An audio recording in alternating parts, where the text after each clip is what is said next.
उसमें तो बिल्कुल स्पष्ट है कि ये उनको डांट रही थी, तुम क्यों नहीं जा रहे हो। उन्होंने कई ऐसी बातें कही जिससे वो राजीव गांधी बहुत दुखी होकर वो मद्रास गए और फिर उनकी अंत हो गई। मोदी ने उपयोग ठीक से नहीं किया, उसको दुखी किया, उसका टिकट काट दिया। यार पता नहीं ये मोदी का क्या बीमारी है, बचपन में कौन सी ऐसी भयभीत हुए जिस बात से किसी यानी किस कारण से उन्होंने वरुण गांधी को टिकट नहीं दिया, मैं पूछना चाहता हूँ। जवाहरलाल नेहरू ने डॉक्टर अंबेडकर को किनारे किया, बार उसकी इलेक्शन में उसको जमानत जब्त कराई, उसकी सारी जो बूथ में वर्कर्स बैठे थे सबको उन्होंने उठाकर हटाई। यस, यस, हमारी गलती है कि हमने उनकी प्रचार की थी मोदी की। ये ऐसा राक्षस निकलेगा मुझे नहीं पता था। आप अपना करिए, हम रोकेंगे नहीं आपको, परंतु इतना जरूरी है कि हम यानी आपके धर्म में कहा जाएगा कि जो हमारे मुस्लिम नहीं है वो काफिर है और उस काफिर को खत्म करना चाहिए, ये तो हम मानेंगे नहीं। और हमारी संख्या भी ज्यादा है तो इसीलिए हम कहेंगे, मानेंगे नहीं तो मानेंगे नहीं। और मैं ये भी जानता हूँ कि राजीव गांधी उनके बारे क्या सोचते थे वो, क्योंकि निजी मामला है तो मैं आपको बताऊंगा नहीं, परंतु उनको भी बहुत तंग किया उन्होंने। और आखिर वक्त में जब वो नहीं जाने चाहते थे तमिलनाडु, इन्होंने तो जिद किया था। मैं तो उस समय मिनिस्टर था, मैं इनके मैं अभी जब यूपीए पावर में आई तो पुतिन उनको ले गया था। कहाँ ले गया था? सेंट पीटर्सबर्ग, स्पीटरबर्ग से व्लादिमीर एक जगह है जहाँ इनके पिताजी जेल में थे। क्यों जेल में थे? क्योंकि हिटलर के आर्मी में ये जवान था। अगर कोइलेशन की सिचुएशन बने और राहुल जी आके कहें कि अंकल आप संभालिए देश की अर्थव्यवस्था को, आइए और हम मिलके काम करेंगे, क्या ऐसा लगता है आपको? नहीं, जब तक उसके माता जी हैं ये ऐसा कुछ कर नहीं सकता है। वो चले जाएं वापस इटली तो मैं समझता हूँ कि फिर संभावना है। Thank you doctor Swami, welcome back. तो डॉक्टर साहब, हम बात कर रहे थे अभी चुनाव बाद की परिस्थितियों की, और आपने बड़ी बेबाकी से भी बात बताया। मैं एक संभावना जानना चाहता हूं, क्योंकि आपको मैं जितना जानता हूं, आप बाहर से जितने भी कठोर हैं, अंदर से आप बहुत कोमल व्यक्ति हैं, बड़े इमोशनल व्यक्ति हैं, दोस्तों के दोस्त हैं और दोस्ती निभाने के लिए किसी भी कीमत पर जाते हैं। तो मैं एक संभावना जानना चाहता हूं कि क्या ऐसी कोई संभावना बन सकती है कि अगर राहुल गांधी या कांग्रेस सिनेरियो में आती है और राहुल जी आके आपको कहते हैं, uncle you have been my father's friend, my father spoke very high of you, and let me also take advantage of your knowledge, because आप उम्र के जिस मुकाम पे पहुंच गए हैं, आप अब अपनी विरासत ही देंगे। तो क्या आप ऐसी संभावना देखते हैं कि अगर कोइलेशन की सिचुएशन बने और राहुल जी आके कहें कि अंकल आप संभालिए देश की अर्थव्यवस्था को, आइए और हम मिलके काम करेंगे, क्या ऐसा लगता है आपको? नहीं, जब तक उसके माता जी हैं ये ऐसा कुछ कर नहीं सकता है। वो चले जाएं वापस इटली तो मैं समझता हूँ कि फिर संभावना है। बट ये इंडिया में रहकर माँ को तो कोई नहीं छोड़ पाएगा डॉक्टर साहब, आप भी समझते हैं। हाँ, राजनीतिक राजनीतिक मैं तथ्य नहीं में तो कहता हूँ कुछ छोड़ दो, मैं कहता हूँ कि इंडिया को छोड़ दो। क्योंकि वो उसमें जो कटुता है, उसमें जो जहर है। और मैं ये भी जानता हूँ कि राजीव गांधी उनके बारे क्या सोचते थे वो, क्योंकि निजी मामला है तो मैं आपको बताऊंगा नहीं, परंतु उनको भी बहुत तंग किया उन्होंने। और आखिर वक्त में जब वो नहीं जाने चाहते थे तमिलनाडु, इन्होंने तो जिद किया था। मैं तो उस समय मिनिस्टर था, मैं जानता हूँ। मैंने जा चंद्रशेखर ने मुझे कहा, कौन सा इस तुम्हारा दोस्त को समझाओ कि ना जाएं, क्योंकि अनावश्यक है। हम तो तमिलनाडु में जीत रहे हैं, जयललिता के साथ हम जीत रहे हैं, अब उसके इनकी जाने की क्या जरूरत है। तो मैंने कहा था उनको, बट अल्टीमेटली यही निकला। और बीच में वो रुक गए थे विशाखापट्टनम में। तब टेलीफोन में इनको खूब डांटा कि क्यों नहीं गए। तो फिर वो निकले और 3-4 घंटे लेट थे, पहुंचे और उनकी मौत हो गई। तो ऐसे इनकी जो भूमिका है ये क्या थी पहले इनके, अभी जब यूपीए पावर में आई तो पुतिन उनको ले गया था। कहाँ ले गया था? सेंट पीटर्सबर्ग, स्पीटरबर्ग से व्लादिमीर एक जगह है जहाँ इनके पिताजी जेल में थे। क्यों जेल में थे? क्योंकि हिटलर के आर्मी में ये जवान था। इनके पिताजी हिटलर की सेना में जवान था और रशिया में गए थे तो हार गए और उनको जेल में डाल दिया गया था। और ये तो उस आपने जेल को बहुत देखने ही, ये बात तो आपने बहुत ही भयानक एक षड्यंत्र की तरफ आप इशारा कर रहे हैं। हाँ बिल्कुल, मैं तो कहता हूँ कि उनको यहाँ नहीं रहना चाहिए। उनका तो हिंदुस्तान के प्रति कोई एक छोटा सा बूंद भी नहीं है, एक फीलिंग के बारे, एक कुछ इंडिया के बारे कुछ स्नेह है, कुछ है, कुछ नहीं है वो। तो मैं ये सब जानने के बाद मैं कैसे इनके साथ जाऊंगा?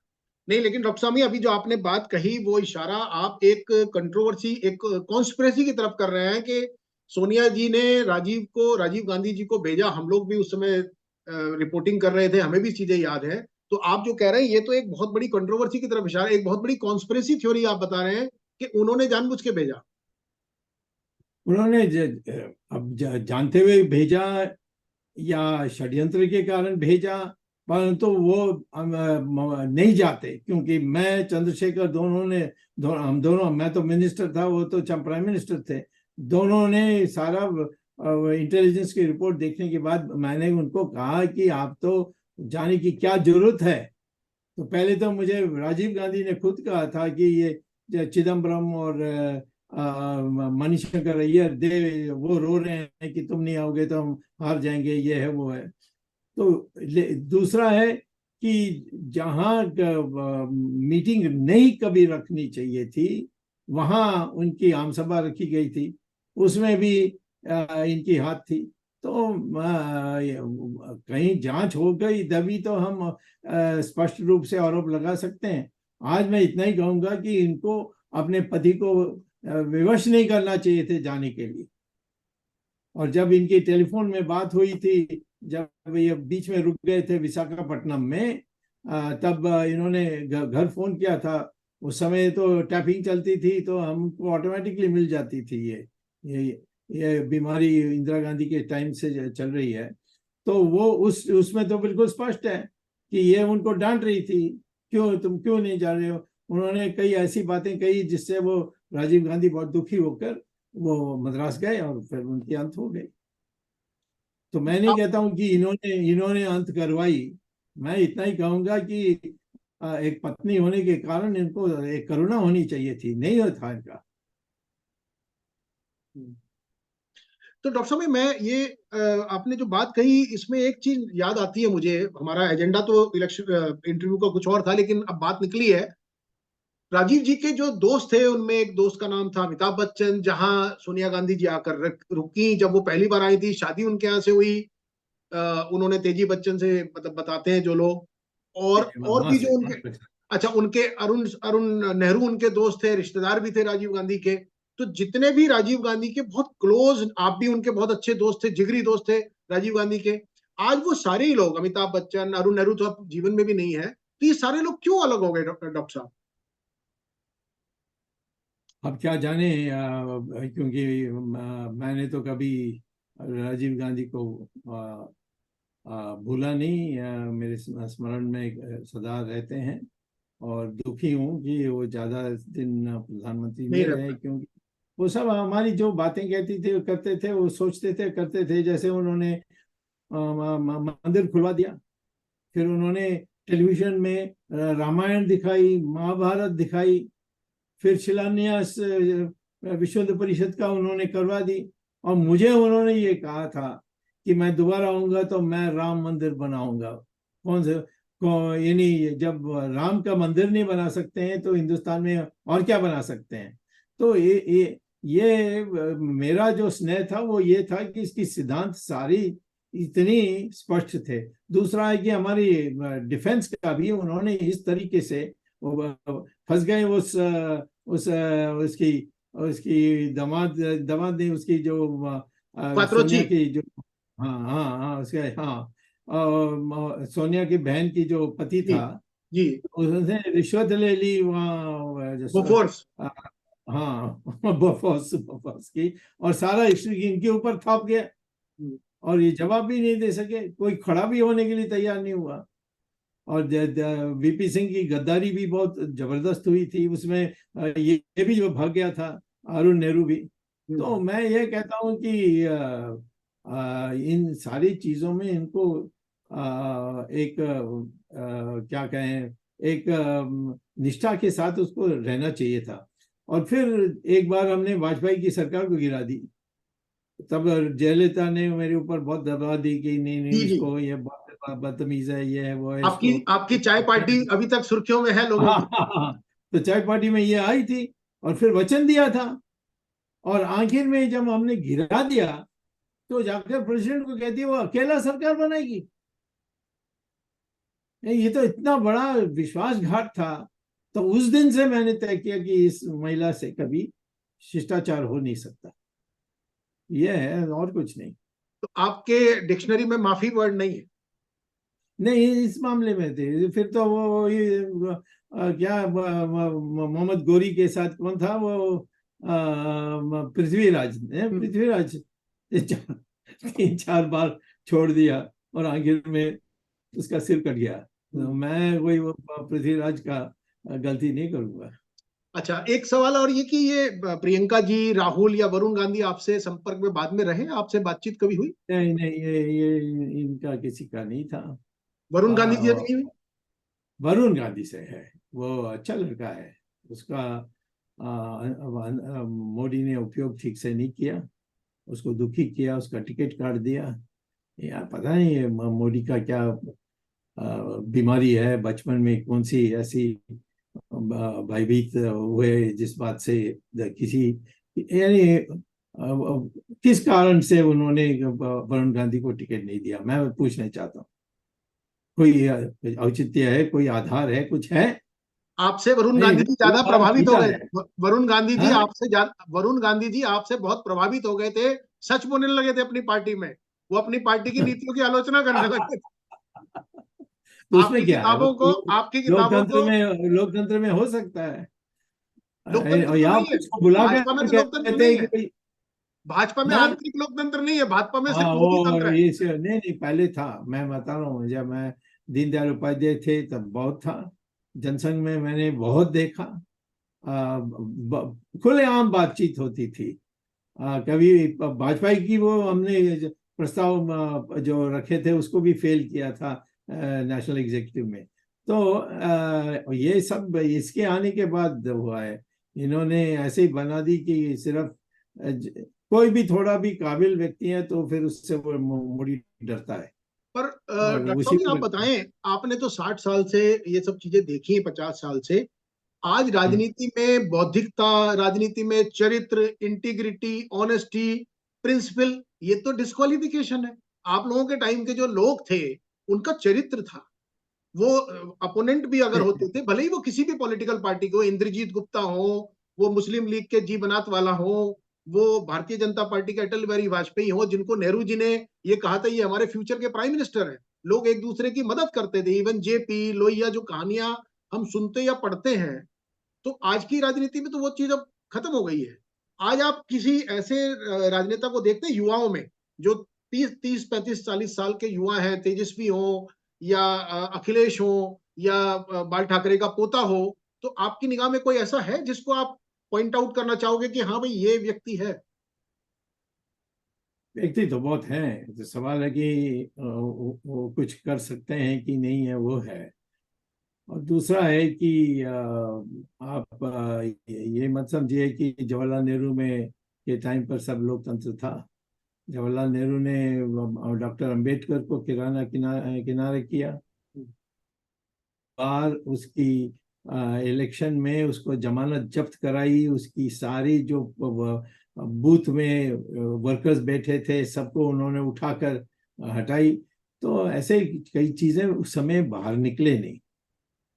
आज थोड़ा ज्यादा खुलासा होती है। नहीं, वो तो आपकी बात सच है। और वो तो हमें जगजीवन राम के लड़के को कैसे निपटाया था, सूर्या मैगजीन ने क्या क्या किया था उस समय, हाँ वो सब याद है। वो सब याद है। आज के स्टिंग ऑपरेशन के मुकाबले सूर्या मैगजीन के फ्रंट पे जो खबरें छपी थी सुरेश राम की, तो वो करेक्ट करेक्ट। नई पीढ़ी को नहीं पता होगा, लेकिन हम लोग थोड़ा सा बीच की पीढ़ी के लोग हैं, तो हमें याद है वो चीजें।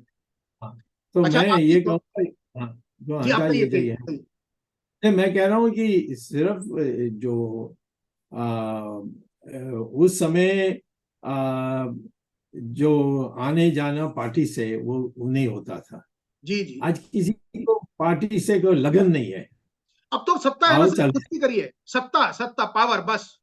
वही पावर इसके इज माने यही एवरीथिंग, चाहे चाहे कुछ भी करके आए, हाँ चाहे साहब, कुछ भी करके एक आए, तरह आप से जीत कर नहीं, कब्जा कैसे करना है बस अपने हाथ में चाहिए। कोई मतलब राजनीति इससे बड़ी शर्म की बात नहीं हो सकती कि बूथ कैप्चरिंग की जगह अब कैंडिडेट कैप्चरिंग हो रही है। चंडीगढ़ में मेयर, मतलब आप कह रहे हैं कि सीधा सीधा कैंडिडेट कैप्चर कर लो और अपनी गाड़ी में बिठा के वो कांग्रेस के कैंडिडेट को, कैलाश विजय वर्गीय, एक विजेता की तरह एक प्राइज पोजीशन जैसे वो अपने साथ लेके जा रहे हैं। तो ma'am, look at, I mean, where we have reached as a democracy. We are world's largest democracy, and where we have reached. नहीं नहीं, वो बात सही है। और मैं ये कहूँगा कि अपने इतिहास के अनुसार ये सब चीज में कहीं ना कहीं फुटता है, फिर ठीक होता है। जी ये जो हमारी जो कला संस्कार हैं, उससे हम देखेंगे तो कितने लोगों ने हम लोगों को दबाने की कोशिश की, भ्रष्ट करने की कोशिश की, ये किया वो किया, आखिर में हम आ गए हैं दोबारा। और अब धीरे धीरे फुलझड़ी अब फुलझड़ी दिखाई पड़ रही है। करेक्ट। दूसरा, डॉक्टर साहब, आप हमेशा एक इकोनॉमी को लेके आपके बहुत ही रेडिकल थॉट है। आपने कहा कि एक तो इनकम टैक्स बिल्कुल हटा दीजिए। हाँ बिल्कुल, दूसरा, आप कह रहे रद्द हैं कर रेट दीजिए। ऑफ इंटरेस्ट को, आप कह रहे हैं कि रेट ऑफ इंटरेस्ट अमेरिका में 2% है, हमारे यहाँ अगर हम नीचे लेकर आएंगे, हाँ हमारे 10 और 12 है, 14 है, तो अगर हम उसको नीचे हाँ लाएंगे तो हमारी डिमांड हाँ बढ़ेगी। अभी हमने हाँ, सप्लाई बढ़ाई हुई, डिमांड हमारी बिल्कुल कम है। हम डिमांड नहीं बढ़ा सके, सप्लाई हमने बढ़ा दी, करेक्ट। ओवर सप्लाई कर दी। आप कह रहे हैं मिडिल क्लास की सेविंग नहीं है, इसीलिए एम्प्लॉयमेंट नहीं है, इसीलिए मैन्युफैक्चरिंग नहीं है, इसीलिए एसएमई नहीं है। तो इसको हम कैसे ठीक करें? क्यों, जब आपके पास रेमेडी है तो ये इंप्लीमेंट क्यों नहीं कर रहे हैं? मुझे फाइनेंस मिनिस्टर बनाने बोलो, मैं तो नहीं हम तो बोलूंगा। चाहेंगे, तो हम तो आपको प्रधानमंत्री भी चाहेंगे, लेकिन हमारे कहने से हो नहीं रहा ना। देश में तो बहुत सारे लोग चाहते हैं ये। इससे ज्यादा मैं क्या कह सकता हूँ? मैं किसी को सिखा नहीं सकता। ये एक टेक्निकल सब्जेक्ट है, और टेक्निकल सब्जेक्ट होने के कारण यानी आपको इकोनॉमिक्स में पीएचडी नहीं है तो आपको कभी समझ में नहीं आएगी। इकोनॉमिक्स कोई अरिथमेटिक नहीं है, जैसे वो कहते हैं मोदी इधर उधर बोलते हैं ना कि 5 ट्रिलियन डॉलर्स हो जाएगा कैसा वो नहीं बता सकते। तो इसीलिए मैं कहता हूँ कि जो फाइनेंस मिनिस्टर है उसको इकोनॉमिक्स का ट्रेनिंग होना चाहिए, और ऐसे लोगों को करना चाहिए। तो लोग ये भी डरते हैं कि मैं फाइनेंस मिनिस्टर बनूंगा तो फिर मेरे पास ईडी भी होगा और चीजें होगी, और मैं पीछा करूंगा। तो मैं क्या करूं? अब इस देश में निर्मला सीतारमण को तो एबीसी नहीं आता है, वो जेएनयू में पढ़ी है। जेएनयू में तो सिर्फ नाच गाना होता था। तो इनको फाइनेंस मिनिस्टर बना के हम क्या करें? सो मैं कहता हूं कि इकोनॉमिक इंडियन इकोनॉमी 10% प्रति वर्ष की ग्रोथ रेट में बढ़नी चाहिए, और 10 साल बढ़ेगी तो हम चाइना से आगे आ जाएंगे और अमेरिका की टक्कर आ जाएगी हमारी। एक और आपने दस जेएनयू का परसेंट के लिए आपने क्या करना चाहिए? जी, आपने क्या जेएनयू का जिक्र किया। 10% के लिए क्या करना चाहिए ये तो सबको पता है। हाँ हाँ, आपने भी जेएनयू का जिक्र जी किया, निर्मला सीतारमण जी का जिक्र किया। उनके हस्बैंड है प्रभाकर परकाला, उन्होंने किताब लिखी है, और अभी सब जगह है, सब जगह वो ये कह रहे हैं कि ये जो मोदी गेट है, इलेक्टोरल बॉन्ड वाला मामला, वो कह रहे हैं दुनिया का सबसे बड़ा स्कैम है। अगर मोदी जी तीसरी बार प्रधानमंत्री बन गए तो ये इस लोकतंत्र का आखिरी इलेक्शन होगा। ये हमें पुतिन और साउथ कोरिया, नॉर्थ कोरिया की तरह बना देंगे हिंदुस्तान को। आपको ऐसी कोई आशंका लगती है? हाँ, मुझे पूरा विश्वास है कि इसके बाद मोदी के बस पुतिन बन जाएगा। तो ये तो बड़ा और लोकतंत्र की दृष्टि से बड़ा निराशा की बात है। यस, यस, हमारी गलती है कि हमने उनकी प्रचार की थी, मोदी की। ये ऐसा राक्षस निकलेगा मुझे नहीं पता था। तो ये इस इलेक्शन के बाद उसको पता है। इस इलेक्शन में सिंपल मेजॉरिटी में आएंगे तो उनको समझ में आ जाएगी भाई ऐसे जीतते नहीं सकते हैं, तो कोई नया सिस्टम लाएंगे। आज मैं कहता हूं कि हमारी अखबार जो है उनको सीधा कहा गया कि इन इन लोगों का एक लाइन भी नहीं छापना चाहिए हाँ जिस बिल्कुल। लिस्ट में मेरा नाम है। एक भी अखबार है, विशेष तौर पर अंग्रेजी अखबार, हम्म। अंग्रेजी अखबार को कहा है क्योंकि विदेशों में किसी का नाम नहीं जाना चाहिए, तो इसीलिए नहीं होना चाहिए। और मैं जो क्यों जानता हूँ, क्योंकि हिंदू अखबार में मुझे यानी रिश्ते, बहुत अनेक रिश्ते हैं वहाँ उनके। वो खुलेआम मुझे बताते हैं कि भाई हम आपकी छाप नहीं सकते इसीलिए क्योंकि दूसरा दिन हिरेन जोशी अब पीएमओ से आ जाएगा और कह देगा तुम्हारा एडवर्टीजमेंट सब बंद कर देंगे, और एडवर्टीजमेंट बंद हो गया तो हम पेपर बंद हो जाएगा। तो ये है आज ये परिस्थिति। और इनके आने से सारा चैनल यही दिखाई पन है। एक चैनल में आते हैं तो सारा चैनल उसको दिखा रहे हैं। उनके तो इंटरव्यू भी आप देख रहे हैं ना किस तरह के होते हैं कि वही डिसाइड करते हैं कि पूछना क्या है, वही बताते हैं कि बताना क्या है। हाँ, जानता हूँ, सब बनावटी। डॉक्टर साहब, दूसरी एक बात आपसे करनी है कि जिस हिंदुत्व के आप पैरोकार हैं, आप गीता को कोट करते हैं, आप रामायण को कोट करते हैं, तो क्या उस हिंदुत्व में मुसलमानों के लिए कोई जगह नहीं है? जबकि आपका तो दामाद भी मुस्लिम फैमिली से है, आपकी मिसेज जो है वो हाँ, पारसी फैमिली से है, तो पर्सनल जीवन में आप काफी लिबरल दृष्टिकोण के हाँ, व्यक्ति हैं। तो ये जो अभी हेट स्पीच मोदी जी ने शुरू की हुई है कि मुसलमानों जिनकी आबादी ज्यादा है उनको सब मंगलसूत्र बांट देंगे, कांग्रेस के उसमें लिखा है वेल्थ डिस्ट्रीब्यूशन, इनको कोई बताने वाला नहीं है कहाँ लिखा है उसमें वेल्थ डिस्ट्रीब्यूशन, कहाँ लिखा है कि मुसलमानों को बांट देंगे? देखिए मैं नहीं जानता हूँ मोदी क्या कहता है। फिर कल चले जाएगा दुबई और वहां जाकर समझौता करके आएगा। नहीं, इसमें मैं नहीं जाऊंगा। हो सकता है उन्होंने पहले से कोई एडजस्टमेंट कर ली कि भाई मुझे वोट के लिए मुझे करना पड़ेगा, बाद में कुछ नहीं करूंगा तुम्हारे खिलाफ, ऐसा पता नहीं क्या। तो मैं कहूँगा जो स्पष्ट बातें हैं जो डॉक्टर अंबेडकर ने भी कहा था, उसी की एक रूपरेखा मैं आपको बता रहा हूँ कि जब अंग्रेजों ने तय किया कि विभाजन होगा, जी। तो उन्होंने कहा एक मुसलमान का हिस्सा होगा, एक हिंदुओं का हिस्सा होगा। अब जिस मुसलमानों ने कहा कि हम हिंदुस्तान में रहेंगे, उनको हमने कहा तुम रह सकते हो। जिस हिंदू वहाँ पाकिस्तान में रह गए उनका तो मार काट होते। अब 1% भी नहीं है, जहाँ पहले 22% थी, आज 1% भी नहीं। उल्टा हमारे में मुसलमान की जो संख्या है ज्यादा तेजी से बढ़ रही है क्योंकि गरीबी ज्यादा है उनमें। ये नहीं कि मुसलमान जानबूझकर बच्चा पैदा कर रहे हैं, ये प्रोपेगेंडा गलत है।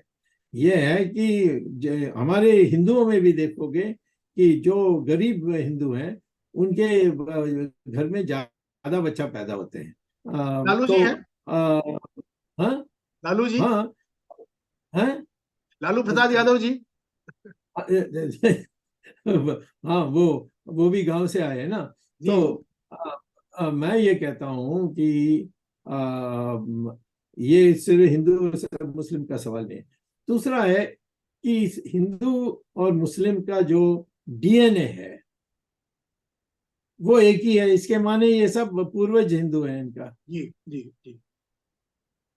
तो आज मैं ये नहीं कह रहा हूँ कि आप अपना धर्म बदल दो, परंतु संस्कृति तो हमारी पुरानी है, हम इसीलिए तो विभाजन की थी।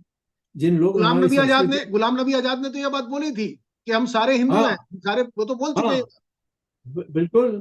फरूक भी आजकल क्या है ये बोलता है। जी। फरूख अब्दुल्ला जो। और वो हिम्मत देना चाहिए उन मुसलमानों को जो ये इन्हें जो मौलाना लोग हैं ये आजकल उनको डराते हैं।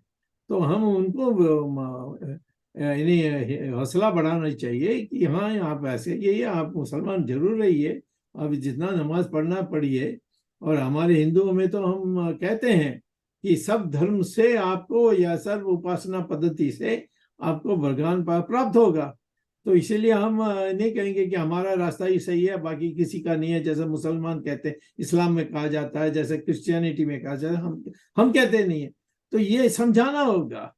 परंतु आखिर में हम 80% हिंदू हैं, और इस हिंदू को इसके ऊपर इतनी शोषण, इतनी मारकाट, इतनी दबा हुआ ही है, तो कहीं ना कहीं हिंदू को वापस अपने पुनरुत्थान करने के लिए जगह होनी चाहिए ना। जवाहरलाल नेहरू ने उल्टा कर दिया, वो तो इसको एक पाप बना दिया कि हिंदू का नाम लेना ही पाप है। अब वो हम नहीं चाहते हैं, इसीलिए बीजेपी का जो है ये सही प्रकार से रखी जाएगी। तो यही है कि भाई हमें हिंदू का एक पुनरुत्थान का चाहते हैं। उस पुनरुत्थान में आप बचाइए, आप अपना करिए, हम रोकेंगे नहीं आपको। परंतु इतना जरूरी है कि हम यानी आपके धर्म में कहा जाएगा कि जो हमारे मुस्लिम नहीं है वो काफिर है, और काफिर को खत्म करना चाहिए, ये तो हम मानेंगे नहीं। और हमारी संख्या भी ज्यादा है, तो इसीलिए हम कहेंगे मानेंगे नहीं तो मानेंगे नहीं। तो ये बात स्पष्ट होनी चाहिए। यही मैं कहना चाहता हूँ। मुझे अब मेरे घर में अब जो बाकी जो दूसरे धर्म के लोग हैं, किसी को डर नहीं होता है कि स्वामी रोज ऐसा बोल रहा है, इसको दुनिया में सब कहते हैं ये हिंदू फैनाटिक है। कोई उनको लगता ही नहीं है, उनको आश्चर्य होता है कि ये कैसा हो गया।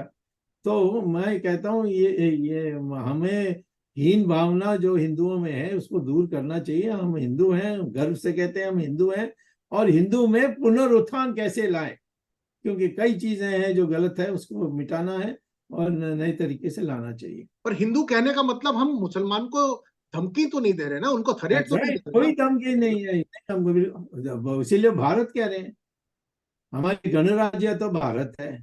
हमारी जो संस्कृति है वो हिंदू है।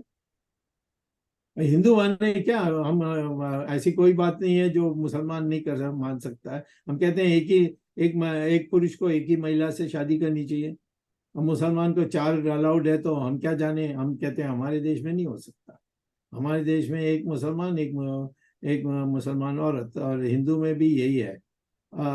तो इन चीजों में हम बदल ला सकते हैं, जिससे संस्कृति, इन्हें धर्म में कोई फर्क नहीं होगा। जी, तो डॉक्टर साहब आप तो लॉ मिनिस्टर भी रहे हैं। इस समय देश में एक जुडिशरी को लेके बहुत बड़ी चर्चा है कि चेक एंड बैलेंस जो पूरा डेमोक्रेटिक सेटअप है, अभी हमने इस तरह की डिबेट रोज ही देख रहे हैं कि चाहे वो इलेक्शन कमीशन का मामला हो, वहां भी आप ही की पिटीशन थी, आपने ईवीएम को इंट्रोड्यूस कराया। इलेक्शन बॉन्ड देख लीजिए, आप सीए का मुद्दा देख लीजिए, तो हर हर मुद्दा जाके सुप्रीम कोर्ट में पहुंचता है। तो आज आम आदमी के लिए आप कैसी व्यवस्था चाहते हैं कि हमारी न्यायिक व्यवस्था में आम आदमी तो छोटा ही हो गया है, सारे वकीलों की फीस इतनी महंगी है, किस आदमी की हिम्मत है कि वो हाई कोर्ट सोच ही नहीं सकता, सपना ही नहीं है। लोगों ने सुप्रीम कोर्ट की शक्ल नहीं देखी। ऐसे ऐसे हिंदुस्तान में सैकड़ों लोग, हजारों लोग, लाखों लोग ऐसे होंगे, करोड़ों भी होंगे। तो हम न्यायिक व्यवस्था को कैसे आम आदमी की तरफ ले जा सकते हैं? न्याय व्यवस्था के लिए शुरू में मैं ये कहूंगा जो सबसे आसान है वो है कि बीए पास करने के बाद नौकरी मत ढूंढो। बीएल माने लॉ, एलएलबी वो भी कर लो। जैसे आप इकोनॉमिक्स पढ़ते हैं तो मैथमेटिक्स के लिए आपको स्पेशल पढ़ाई होती है। समाज में रहने के लिए लॉ की बहुत आवश्यकता है। आप वकीलों का फीस से आप घबराते हैं, तो फिर आप खुद वकील बन जाइए। मैं मेरे पास लॉ डिग्री नहीं है, परंतु मेरी पत्नी लॉ डिग्री है। और मैं मिलते जुलते मेरे ऊपर इतनी पहले पहले तो ये जो डेफेमेशन केसेस बहुत मेरे ऊपर आते थे। जी। जेठमलानी ने 4 बार की थी। फिर मैं खुद पढ़ा और जेठमलानी को चारों में हरा दिया। फिर उसने 5वां जब आई तो 5वां था, एक था उसमें कोर्ट में ओपनली कह दिया मैं स्वामी के साथ लड़ नहीं सकता, तो वापस ले रहा हूँ। तो आज एक भी डेफेमेशन केस आती नहीं है। कोई पागल लेख इधर उधर डाल दें तो अलग बात है, बट वो चलती नहीं है। तो मैं ये कहता हूँ कि लॉ, और खास तौर पर महिलाओं को लॉ पढ़ना चाहिए, क्योंकि महिला के ऊपर जो दबाव आती है और जो डर पैदा की जाती है, वो लॉ पढ़ने के बाद वो चली जाएगी। वो मैंने देखा है, जिस महिला ने लॉ पढ़ा है वो उसमें वो जो भय होता है वो चली जाती है। तो लॉ लॉ को एक अनिवार्य सब्जेक्ट बनाने के लिए 2 साल या 3 साल जो लगेगी उसको लगाना चाहिए, उसके बाद ही नौकरी को ढूंढना चाहिए। ये बात डॉक्टर साहब कितनी सच है कि मोदी जी और जो बीजेपी के लोग हैं वो बड़ी कोशिश कर रहे हैं कि जुडिशरी कब्जे में आ जाए। चंद्रचूड़ जी नहीं आ रहे, और जो उनके कई बेंच हैं, इन दिनों तो आप देख ही रहे हैं कि फॉर्मर जस्टिस खुलेआम ये बात कह रहे हैं कि बेंच फिक्सिंग होती है, बेंच मैनेजमेंट होता है। एक तरह के केस, अब वो केजरीवाल साहब अंदर हैं, उधर वो हेमंत सोरेन अंदर है, ईडी का इस्तेमाल हो रहा है, पीएमएलए का इस्तेमाल हो रहा है, सारे अपोजिशन को उनकी आवाज दबाने के लिए। कल तक जब तक आपके साथ नहीं था अजीत पवार, तो 60,000 करोड़ का उसने घोटाला किया था। अब आपकी पार्टी में आ गया तो व्हाइट वॉशिंग हो गई उसकी। तो जुडिशरी के ऊपर कितना आपको लगता है ये सब जो चल रहा है कितना सच है? मैं ये सोचता हूँ कि जी जुडिशरी में आज जो दबाव है जी वो कुछ नई बात नहीं है। उसकी खुलासा बहुत हो रही है। जी मैं कहता हूँ कि मुझे व्यक्तिगत तौर पर पता है कि जब जवाहरलाल नेहरू थे, 3-4 केसेस मैं जानता हूँ जो मैंने पढ़ा है जी वो। अ, और नरसिम्हा राव के टाइम में भी उन नरसिम्हा राव के खिलाफ में जी वाजपेयी और अरुण जेटली, ये सारे लोगों ने नरसिम्हा राव को परेशान करने के लिए केसेस डाली थी, और किस तरीके से जुडिशरी में मैनिपुलेशन किया था वो भी जानता हूँ। तो ये एक बीमारी है, और ये बीमारी को तब ही ठीक की जाएगी जब आपको आम लोग, यानी जो संख्या है लोगों को जो विधि जानते हैं वो बढ़ जाए।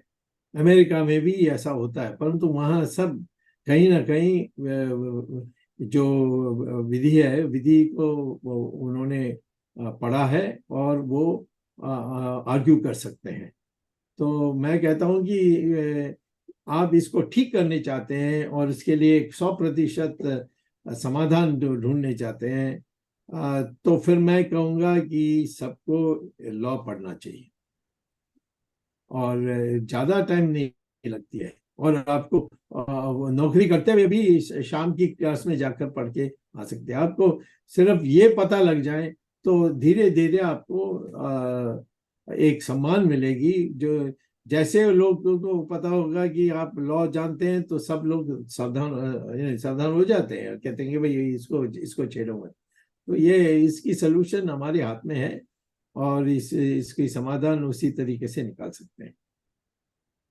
थैंक यू डॉक्टर स्वामी। आज आपने बहुत सारे मुद्दों पे बेबाकी से, हमेशा जो आपकी सिग्नेचर स्टाइल है उसी तरीके से आपने बात की। कुछ आपने नई बातें भी बताई जो आपने इशारे किए।